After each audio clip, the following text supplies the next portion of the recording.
प्रश्नोत्तर सत्संग माध्यम से आज एक प्रश्न आया है विक्रम सिंह दिल्ली से। उनका प्रश्न है, तीर्थ में रह करके जप करना श्रेष्ठ है या घर में रह करके जप तप करना श्रेष्ठ है? बहुत सुंदर प्रश्न है। देखो जी, इसके बारे में तो मैं कितने वीडियो में सब बता चुका हूँ। अपने घर में आप जो भी पूजा पाठ जप तप दान धर्म ये सब करते हैं, उसका जो है अलग अलग जगह में उसकी महिमा बढ़ जाती है। देश काल पात्र, हमारे शास्त्र में देश काल पात्र की बड़ी महिमा है।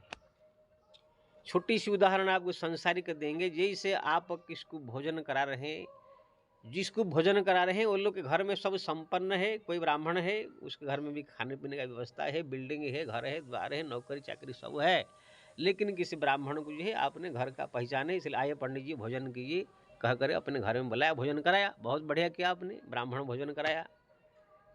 लेकिन इसका जितना पुण्य होगा, आप जा करके कोई ऐसे गरीब ब्राह्मण हो जहाँ पर गरीब ब्राह्मण की बस्ती हो, जहाँ पर भीख मांग के खाता हो, कभी कभी चूल्हा जलता है कभी नहीं जलता है, अगर कहाँ जाकर काम मांग के लाया, मिला कोई कथा सत्यनारायण कथा या कोई प्रोग्राम मिल गया तो मिला, नहीं तो मिला तो भूखा रह जाते हैं। ऐसे ब्राह्मण को अगर आप बुला कर भोजन कराएंगे तो जो आपके गांव का या अपना जो करोड़पति ब्राह्मण को आपने भोजन कराया, उससे करोड़ गुना फल आपको ये है एक गरीब ब्राह्मण को भोजन का फल मिलेगा।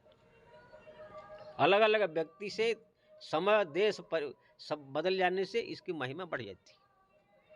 आप अपने अन्न क्षेत्र या खिचड़ी या कुछ भी आप बांट रहे हैं अपने गांव में या कहाँ, बहुत सारे बच्चे से लोग आए खा रहे हैं, उसमें सब प्रकार के लोग है, धनी है, मध्यम वर्ग परिवार है, सब है, अपने बट रहा है, चलो खा लेते हैं। लेकिन यही चीज़ आप जाकर कुछ गरीब बस्ती जहाँ पर खाने पीने का जिसका ठिकाना नहीं, भूखा रहते हैं या झूठा खाते हैं या जाकर भीख मांग के खाते हैं, ऐसे कुछ गरीब व्यक्ति के पास जाकर के वही आप भोजन परोस दीजिए, तो उसी से वो कितने 100 गुना फल ज़्यादा हो जाएगा। इसीलिए देश काल पात्र समय ये सब देख करके दान धर्म पूजा पाठ जप तप करने की महिमा शास्त्र में वर्णन किया गया है। आप किसी साधारण संसारिक आदमी को अगर भोजन कराते हैं तो पुण्य जो मिलेगा, उसमें कोई ब्राह्मण को भोजन कराएंगे तो उसका 7 गुना फल बढ़ जाएगा। लेकिन 100 गुना ब्राह्मण से 7 गुना और फल कोई जो फकीर साधु संत महात्मा उसको करने से एक ब्राह्मण से 7 गुना फल संत को भोजन कराने का फल मिल जाएगा। किसी संत को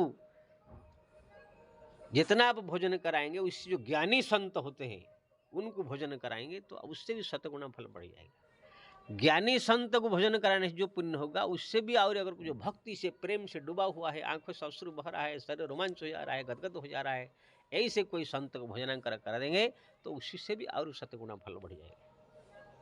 ऐसे समय परिस्थिति व्यक्ति के अनुसार ये सब जो है पुण्य फल बदल जाता है। हमारा बल्लभाचार्य जी को जो है एक भक्त आकर के कहने लगा कि महाराज मैं 100 ब्राह्मण भोजन कराना चाहता हूँ। बल्लभाचार्य जी ने कहा 100 ब्राह्मण भोजन क्यों कराओगे, एक कोई साधु को भोजन करा देने से 100 ब्राह्मण के बराबर हो जाता है। अच्छा, तो फिर 100 ब्राह्मण साधु को भोजन करा दूं तो बल्लभाचार्य जी ने कहा एक कोई ज्ञानी साधु जो समस्त वेद शास्त्र पुराण को जानता हो, ऐसे संत को भोजन करा दो तो आपको 100 सामान्य साधु के बराबर हो जाएगा। अच्छा, तो अगर 100 ज्ञानी मैं ढूंढ के भोजन करा दूं, तो बल्लभाचार्य जी ने कहा एक कोई भक्त हो जो दिन रात केवल हरिनाम जप करता हो, आंखों से अश्रु बह रहा हो, प्रभु की प्राप्ति के लिए दिन रात कोशिश करता हो, भगवान की प्रार्थना करते करते भावुक हो जाता हो, हरदम श्रावण जिसकी आंखों से बहता रहता है भगवान की प्राप्ति के लिए, नाम जप अनवरत चलता, ऐसे कोई भक्त को भोजन करा दोगे तो 100 ज्ञानी के बराबर हो जाएगा। तो उनके भक्त ने कहा अगर ऐसे में 100 प्रेमी भक्तों को अगर भोजन करा दूं, तो जो वल्लभाचार्य जी ने तो आंखों में अश्रु आ गया कि संसार में कोई एक अगर ऐसे प्रेमी संत मिल जाए, भक्त जिसके आंखों से प्रभु प्राप्ति के लिए व्याकुलता हो, रोता हो और 24 घंटा उनके ख्याल में डूबा हो, ऐसे कोई मिल जाए तो धरती का भाग्य बदल जाएगा। 100 आप कहाँ से ढूंढ के लाओगे? वास्तव में सही है, समग्र पृथ्वी ढूंढने के बाद भी कबीर जैसे, तुलसी जैसे, मीरा जैसे ऐसे कोई एक संत मिलेगा नहीं इस समय भारतवर्ष में। बाकी 1000 मिलेंगे, बड़े बड़े कथाकार, बड़े बड़े पेंडल लगाने वाले, बड़े बड़े महामंडलेश्वर, अपने अपने नाम के पीछे श्री श्री श्री अनंत श्री शंकराचार्य, ये है ढकोसला, क्या क्या लगा कर बड़े बड़े सब मिलेंगे। रामानंदाचार्य पद्मश्री क्या क्या लगाएंगे, लेकिन अंदर से सब ढकोसला है, खोखला है। भगवत प्रेम में डूबा हुआ कोई मिलेगा नहीं। तो कहने का मतलब ये है, सब व्यक्ति में नहीं, समय परिस्थिति के अनुसार ये पुण्य ऐसे बदलता है। ठीक उसी तरह भजन भी जगह बदल देने से, ये तो हुआ मैं व्यक्ति बदल देने से, लेकिन ऐसे ही जगह बदल देने से भी भजन की महिमा बढ़ जाती है। जैसे आप अपने घर में जो नाम जप कर रहे हैं, उसका शतगुणा फल आप जाएंगे अपने गांव के घर का जो मंदिर है, गांव के बगल बगल में घर के बगल में या गांव में जो मंदिर, उसमें बैठ के जप करेंगे, शतगुणा बढ़ जाएगा। लेकिन ये गांव के मंदिर से आप जाकर कोई नदी किनारे बैठ कर जप करेंगे तो उससे भी शतगुणा बढ़ जाएगा। अगर नदी किनारे से आप जाकर कोई तीर्थ में, गंगा जमुना आदि आदि कोई तीर्थ में बैठ कर जप करेंगे तो उससे भी शतगुणा बढ़ जाएगा। आप कहीं बद्रीनाथ, जगन्नाथ, रामेश्वरम, द्वारिका जैसे बड़ा धाम में जाकर आप जप कर रहे हैं तो उसका अनंत गुना फल बढ़ जाएगा। इसलिए आप जो कह रहे हैं धाम में बैठकर जप करना, घर में, ये आकाश पाताल अंतर है। आप अपने घर में 1 रुपया दान करेंगे किसी संत साधु गरीब को, जो फल मिलेगा बद्रीनाथ, जगन्नाथ में या कोई धाम में, वो करोड़ गुना फल मिलेगा। घर में 1 ब्राह्मण को भोजन कराने से जो फल मिलेगा, वो बद्रीनाथ में करोड़ ब्राह्मणों का भोजन फल मिलेगा। घर में बैठ के 1 राम जाप जपने से जो फल मिलेगा, बद्रीनाथ में, जगन्नाथ में करोड़ गुना फल मिलेगा। ये सब शास्त्र, स्कंद पुराण आदि में वर्णन है। और आप देखे होंगे बद्रीनाथ की महिमा तो यहाँ लिखा है कि सहस्त्र कवच नाम के एक राक्षस था, जो सूर्य नारायण को तपस्या करके उसने वरदान मान लिया कि मेरे छाती में 1000 कवच हो, दीजिए, अमर हो जाओ। मैं सूर्य नारायण ने कहा नहीं, मरना पड़ेगा आपको ना। हाँ ठीक है, मरना मैं चाहता हूँ, लेकिन जो एक के करके मेरा 1000 कवच तोड़ देगा वही मेरे को मारेगा। लेकिन वही आदमी एक कवच तोड़ेगा जो 1000 वर्ष तपस्या किया होगा। सूर्यनारायण तपस्या को चले गए। अब कोई ऐसा नहीं कि एक कवच तोड़ नहीं पाएगा तो 1000 कवच कौन तोड़ेगा। पूरा सताने लगा संसार को। तब सब देवता मिलकर भगवान नारायण के पास गए। तब भगवान नारायण नर के रूप में 2 अवतार धारण करके बद्रीनाथ में आए, बद्रीनाथ की महिमा प्रकट करने के लिए। वहां पर ये महिमा है बद्रीनाथ की, एक दिन वहां अगर कोई तपस्या करे तो 1000 वर्ष की जो है तपस्या का फल प्राप्त होता है। इसलिए नर जो है 1 दिन तपस्या करते थे तो 1 दिन में 1000 वर्ष का तपस्या फल प्राप्त हो गया। वो जाकर के उस राक्षस के साथ युद्ध करते थे, 1 कवच तोड़ता था। दूसरे दिन जो ये तपस्या करते थे, वो युद्ध करते थे, ये तपस्या करते थे, फिर दूसरे दिन वो जाकर युद्ध करके उसका कवच तोड़ दिया। इसी प्रकार से 999 कवच तोड़ दिया। जब 1 कवच बाकी रह गया तब सूर्य नारायण के शरण में चला गया वो राक्षस। तब भगवान नारायण ने कहा छोड़ दिए, इनको मार देंगे हम। तब सूर्य नारायण ने कहा प्रभु ये मेरा भक्त है, आज से कोई अन्याय नहीं करेगा, छोड़ दीजिए। सूर्य नारायण की बात मानकर भगवान नारायण ने छोड़ दिया। वही जो भगवान नर नारायण जहाँ तपस्या किए थे वही बद्री नारायण तब से हुआ।